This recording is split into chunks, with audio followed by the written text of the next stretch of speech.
Assalamualaikum warahmatullahi wabarakatuh. Yang saya hormati Pak Muhammad Masrur selaku dosen pengampu mata kuliah ayat dan hadis ekonomi dan teman-teman yang saya banggakan. Selamat pagi semuanya. Sebelumnya perkenalkan kami dari kelompok 11 yang beranggotakan saya Eka Febrianti dengan NIM 4320060, Miftahul Ayu Khairani dengan NIM 4320018, dan Rahamita Artanti dengan NIM 4320034. Di sini kami akan mempresentasikan hasil diskusi dari kelompok kami dengan tema ayat dan hadis tentang pemberdayaan wakaf. Selanjutnya akan dijelaskan oleh rekan saya, Miftah. Yang pertama, pengertian wakaf. Secara bahasa, wakaf berasal dari kata wakof yang berarti radiah yaitu terkembalikan, al-tahbis yaitu tertahan, al-tasbil yaitu tertawan, dan al-man'u yaitu mencegah. Secara terminologis, dalam hukum Islam, wakaf didefinisikan sebagai melembagakan suatu benda yang dapat diambil manfaatnya dengan menghentikan hal bertindak hukum pelaku wakaf atau lainnya terhadap benda tersebut dan menyalurkan hasilnya kepada saluran yang mubah yang ada atau untuk kepentingan sosial dan kebaikan. Adapun definisi wakaf dalam Peraturan Pemerintah Nomor 28 Tahun 1977 tentang perwakafan tanah milik bahwa wakaf perbuatan hukum seseorang atau badan hukum yang memisahkan sebagian harta kekayaannya yang berupa tanah milik dan melembagakan selama-lamanya untuk kepentingan peribadatan atau kepentingan umum lainnya sesuai dengan ajaran Islam. Unsur-unsur dan syarat wakaf. 1. Orang yang berwakaf atau wakif. Syarat menjadi wakif adalah setiap wakif harus mempunyai kecakapan melakukan tabaruk, yaitu melepaskan hak milik tanpa imbalan material. Artinya mereka telah dewasa atau balik, berakal sehat, tidak di bawah pengampuan, dan tidak karena terpaksa dalam berbuat. Dalam pasal 7 Undang-Undang Nomor 41 Tahun 2004, wakif meliputi A. Perseorangan adalah apabila memenuhi persyaratan dewasa, berakal sehat, tidak terhalang melakukan perbuatan hukum, dan pemilik sah harta benda wakaf. B. Organisasi adalah apabila memenuhi ketentuan organisasi untuk mewakafkan harta benda wakaf milik organisasi sesuai dengan anggaran dasar organisasi yang bersangkutan.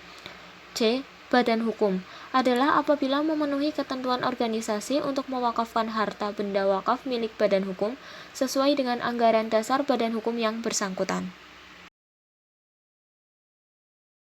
Yang kedua adalah benda yang diwakafkan atau mauquf.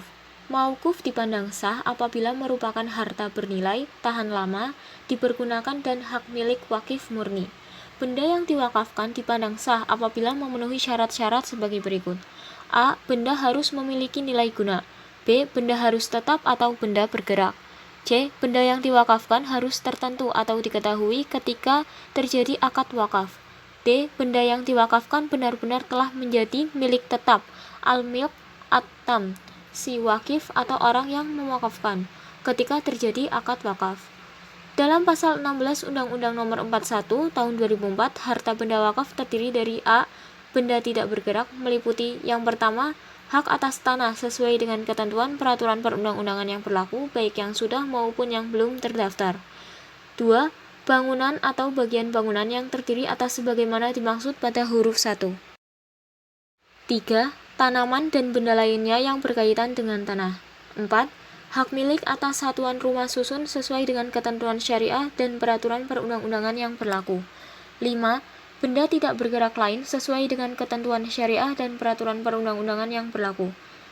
B. Benda bergerak, meliputi uang, logam mulia, surat berharga, kendaraan, hak atas kekayaan intelektual, hak sewa, dan benda bergerak lain sesuai dengan ketentuan syariah dan peraturan perundang-undangan yang berlaku seperti mushaf, buku, dan kitab. 3. Tujuan atau tempat diwakafkan harta benda itu adalah penerima wakaf atau mauquf alaih. Mauquf alaih tidak boleh bertentangan dengan nilai-nilai ibadah. Hal ini sesuai dengan sifat amalan wakaf sebagai salah satu bagian dari ibadah. Di dalam pasal 22 Undang-Undang Nomor 41 Tahun 2004 disebutkan dalam rangka mencapai tujuan dan fungsi wakaf, harta benda hanya dapat diperuntukkan bagi A. Sarana dan kegiatan ibadah, B. Sarana dan kegiatan pendidikan serta kesehatan, C. bantuan kepada fakir miskin dan anak terlantar, yatim piatu dan beasiswa. D. Kemajuan dan peningkatan ekonomi umat. E. Kemajuan kesejahteraan umum lainnya yang tidak bertentangan dengan syariah dan peraturan perundang-undangan. Yang keempat, pernyataan atau lafadz penyerahan wakaf atau sigot atau ikrar wakaf. Sigot atau lafadz adalah pernyataan wakaf dapat dikemukakan dengan tulisan, lisan, atau dengan suatu isyarat yang dapat dipahami maksudnya. Pernyataan secara lisan atau tulisan dapat digunakan menyatakan wakaf oleh siapa saja, sedangkan secara isyarat hanya dapat digunakan bagi orang yang tidak dapat menggunakan dengan cara tulisan atau lisan. Tentu pernyataan dengan isyarat tersebut harus disampaikan benar-benar dimengerti pihak penerima wakaf, agar dapat menghindari persengketaan di kemudian hari. Dalam pasal 21 Undang-Undang Nomor 41 Tahun 2004, suatu pernyataan wakaf atau ikrar wakaf dituangkan dalam akte ikrar wakaf yang paling sedikit memuat A. Nama dan identitas wakaf, B. Nama dan identitas nazir, C. Data dan keterangan harta benda wakaf, D. Peruntukan harta benda wakaf, E. Jangka waktu wakaf. Yang kelima, ada pengelola wakaf atau nazir. Nazir wakaf adalah orang yang memegang amanat untuk memelihara dan menyelenggarakan harta wakaf sesuai dengan tujuan perwakafan. Mengurus atau mengawasi harta wakaf pada dasarnya menjadi hak wakif, tetapi boleh juga wakif menyerahkan hak pengawasan wakafnya kepada orang lain, baik perseorangan maupun organisasi. Beberapa syarat yang harus dipenuhi untuk menjadi nazir yaitu beragama Islam, dewasa, dapat dipercaya atau amanah, peserta mampu secara jasmani dan rohani untuk menyelenggarakan segala urusan yang berkaitan dengan harta wakaf, serta tidak terhalang melakukan perbuatan hukum dan bertempat tinggal di kecamatan tempat letak benda yang diwakafkan. Dalam pasal 219 Kompilasi Hukum Islam.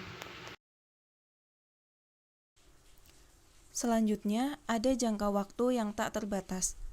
Dalam pasal 215 Kompilasi Hukum Islam, bahwa wakaf adalah perbuatan hukum seseorang atau kelompok orang atau badan hukum yang memisahkan sebagian dari benda miliknya dan melembagakan untuk selama-lamanya guna kepentingan ibadah atau keperluan umum lainnya sesuai dengan ajaran Islam. Maka berdasarkan pasal di atas, wakaf sementara adalah tidak sah. Sedangkan dalam pasal 1 Undang-Undang Nomor 41 Tahun 2004 dinyatakan bahwa wakaf adalah perbuatan hukum wakif untuk memisahkan dan atau menyerahkan sebagian harta benda miliknya untuk dimanfaatkan selamanya atau untuk jangka waktu tertentu sesuai dengan kepentingannya guna keperluan ibadah dan atau kesejahteraan umum menurut syariah. Maka berdasarkan pasal di atas, wakaf sementara diperbolehkan asalkan sesuai dengan kepentingannya. Selanjutnya yaitu macam-macam wakaf. Wakaf dibagi menjadi dua. Yang pertama yaitu ada wakaf ahli atau khusus. Wakaf ahli disebut juga wakaf keluarga atau wakaf khusus. Maksudnya, wakaf yang ditujukan kepada orang-orang tertentu, baik kepada keluarga maupun kepada pihak lain.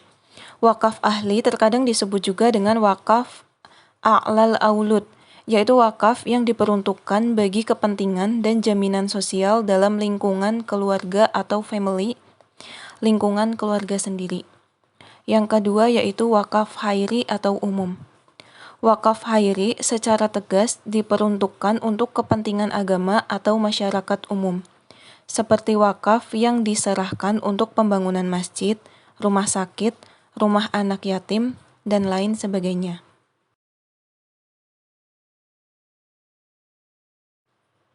Hukum wakaf. Pada dasarnya, wakaf adalah sunnah. Hal ini merujuk pada Al-Quran Surah Al-Hajj ayat 77 dan Al-Imran ayat 92. Sementara menurut hukum positif, wakaf telah ditetapkan di dalam peraturan pemerintah nomor 42 tahun 2006 mengenai pelaksanaan Undang-Undang nomor 41 tahun 2004.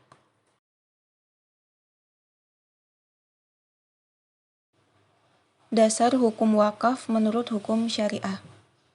Berikut beberapa ayat dalam Al-Quran mengenai wakaf.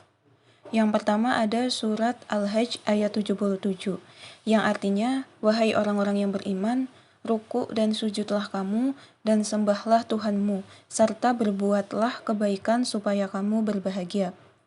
Yang kedua, surat An-Nahl ayat 97, yang artinya, barang siapa yang berbuat kebaikan, laki-laki atau perempuan, dan ia beriman, niscaya akan aku beri pahala yang lebih bagus dari apa yang mereka amalkan.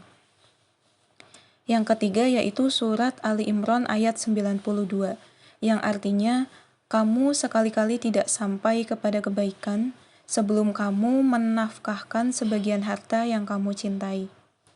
Yang keempat, ada surat Al-Baqarah ayat 267, yang artinya, wahai orang-orang yang beriman, nafkahkanlah di jalan Allah sebagian dari hasil usahamu yang baik-baik, dan sebagian dari apa yang kami keluarkan dari bumi untuk kamu. Dan janganlah kamu memilih yang buruk-buruk, lalu nafkahkan daripadanya. Padahal kamu sendiri tidak mau mengambilnya, melainkan kamu akan memicingkan mata padanya. Dan ketahuilah bahwa Allah Maha Kaya lagi Maha Terpuji. Menurut hukum Indonesia, pengaturan perwakafan di Indonesia diatur dalam berbagai pengaturan dalam perundang-undangan. Yang pertama, Undang-Undang Pokok Agraria Nomor 5 Tahun 1960 pada Pasal 5, Pasal 14 Ayat 1 dan Pasal 49. Yang kedua, Peraturan Pemerintah Nomor 28 Tahun 1977. Peraturan ini dikeluarkan untuk memberikan jaminan kepastian hukum mengenai tanah wakaf serta pemanfaatannya sesuai dengan tujuan wakaf. Yang ketiga, Peraturan Menteri Agama Nomor 1 Tahun 1978. Peraturan ini dikeluarkan sebagai perincian terhadap Peraturan Pemerintah Nomor 28 Tahun 1977 tentang tata cara perwakafan tanah milik, antara lain akta ikrar wakaf, hak dan kewajiban nazir, perubahan perwakafan tanah milik, pengawasan dan bimbingan, penyelesaian perselisihan wakaf, serta biaya perwakafan tanah milik. Yang keempat, Instruksi Bersama Menteri Agama Republik Indonesia dan Kepala Badan Pertahanan Nasional Nomor 4 Tahun 1990, Nomor 24 Tahun 1990 tentang sertifikasi tanah wakaf. Yang kelima, Badan Pertanahan Nasional Nomor 630 12782 tentang pelaksanaan penyertifikatan tanah wakaf. Yang keenam, Instruksi Presiden Nomor 1 Tahun 1991 tentang kompilasi hukum Islam. Hukum mengenai perwakafan sebagaimana diatur dalam kompilasi hukum Islam pada dasarnya sama dengan hukum perwakafan yang telah diatur dalam perundang-undangan yang telah ada sebelumnya, sehingga kompilasi hukum Islam merupakan pengembangan dan penyempurnaan terhadap materi perwakafan yang ada pada perundang-undangan sebelumnya. Yang ketujuh, Surat Keputusan Direktorat Bank Indonesia Nomor 32/34/KEP/DIR tentang Bank Umum berdasarkan prinsip syariah. Selanjutnya, yang kedelapan, Surat Keputusan Direktorat Bank Indonesia Nomor 32/36/KEP/DIR tentang Bank Perkreditan Rakyat berdasarkan prinsip syariah. Pasal 28 berbunyi, BPRS dapat bertindak sebagai lembaga Baitul Mal, yaitu menerima dana yang berasal dari zakat, infak, sedekah, wakaf hibah atau dana sosial lainnya dan menyalurkannya kepada yang berhak dalam bentuk santunan dan atau pinjaman kebajikan. Cara pemberdayaan wakaf. Terkait dengan pemberdayaan wakaf secara produktif, ada 3 aspek yang harus diperhatikan. Yang pertama, aspek kelembagaan wakaf. Kelahiran Badan Wakaf Indonesia atau BWI merupakan perwujudan amanat yang digariskan dalam Undang-Undang Nomor 41 Tahun 2004 tentang wakaf. Kehadiran BWI sebagaimana dalam pasal 47 adalah untuk memajukan dan mengembangkan perwakafan di Indonesia. Adapun tugas dari BWI, yang pertama yaitu merumuskan kembali fikih wakaf baru di Indonesia, agar wakaf dapat dikelola lebih praktis, fleksibel, dan modern tanpa kehilangan wataknya sebagai lembaga Islam yang kekal. Yang kedua, membuat kebijakan dan strategi pengelolaan wakaf produktif, mensosialisasikan bolehnya wakaf benda-benda bergerak dan sertifikat tunai kepada masyarakat. Yang ketiga, menyusun dan mengusulkan kepada pemerintah regulasi bidang wakaf kepada pemerintah. Yang kedua yaitu aspek akuntansi. Aspek akuntansi ini sangat dibutuhkan dalam pengelolaan wakaf secara produktif, sehingga apa yang menjadi tujuan dari pemberdayaan benda wakaf tersebut tercapai sesuai dengan yang diharapkan. Di samping itu, harus memperhatikan apa yang menjadi tuntutan akuntansi yang dipandang lebih mendekati dengan prinsip syariah, baik dari aspek tujuan dan aspek metode tekniknya. Yang ketiga yaitu aspek auditing. Dalam konteks lembaga wakaf secara umum, dibentuk dan didirikan adalah mengelola sebuah atau sejumlah kekayaan wakaf agar manfaat maksimalnya dapat dicapai untuk kesejahteraan umat umumnya dan menolong mereka yang kurang mampu. Dalam proses auditing harus tidak melanggar asas-asas syariah, walau sementara ini tujuan dari prosedur auditing secara konvensional dapat dipakai. Namun, di sini diperlukan segera upaya untuk melakukan penyempurnaan agar bagian-bagian yang tidak islami dapat dikurangi. Pengelolaan dan pengembangan harta benda wakaf secara produktif dapat dilakukan dengan berbagai cara. Kategori produktif yang dapat dilakukan antara lain cara pengumpulan, investasi, penanaman modal, produksi, kemitraan, perdagangan, agrobisnis, pertambangan, perindustrian, pengembangan teknologi, pembangunan gedung, apartemen, rumah susun, pasar swalayan, pertokoan, perkantoran, sarana pendidikan, sarana kesehatan, usaha-usaha yang tidak bertentangan dengan syariah. Ayat tentang wakaf terdapat pada Quran Surat Ali Imran ayat 92. Bismillahirrahmanirrahim. Lan tanalul birra hatta tunfiqu mimma tuhibbun wa ma tunfiqu min syai'in fa innallaha bihi alim. Artinya, kamu tidak akan memperoleh kebajikan sebelum kamu menginfakkan sebagian harta yang kamu cintai. Dan apapun yang kamu infakkan tentang hal itu, sungguh, maka Allah Maha Mengetahui. Ayat tentang wakaf selanjutnya terdapat pada Quran Surat Al-Baqarah ayat 267. Bismillahirrahmanirrahim. Ya ayyuhalladzina amanu anfiqu min thayyibati ma kasabtum wa mimma akhrajna lakum minal ard wa la yatammamul khabisa minhu tunfikuna wa lastum bi'ahidihi illa an tukmidu fihi wa'lamu annallaha ghaniyyun hamid. Artinya, wahai orang-orang yang beriman, infakkanlah sebagian dari hasil usahamu yang baik-baik dan sebagian dari apa yang kami keluarkan dari bumi untukmu. Janganlah kamu memilih hal yang buruk untuk kamu keluarkan, padahal kamu sendiri tidak mau mengambilnya, melainkan dengan memicingkan mata atau enggan terhadapnya. Dan ketahuilah bahwa Allah Maha Karya, Maha Terpuji. Hadis tentang wakaf. Idza matal insanun qata'a amaluhu illa min salasatin min shadaqatin jariyatin wa ilmin yuntafa'u bihi wa waladin shalihin yad'u lahu.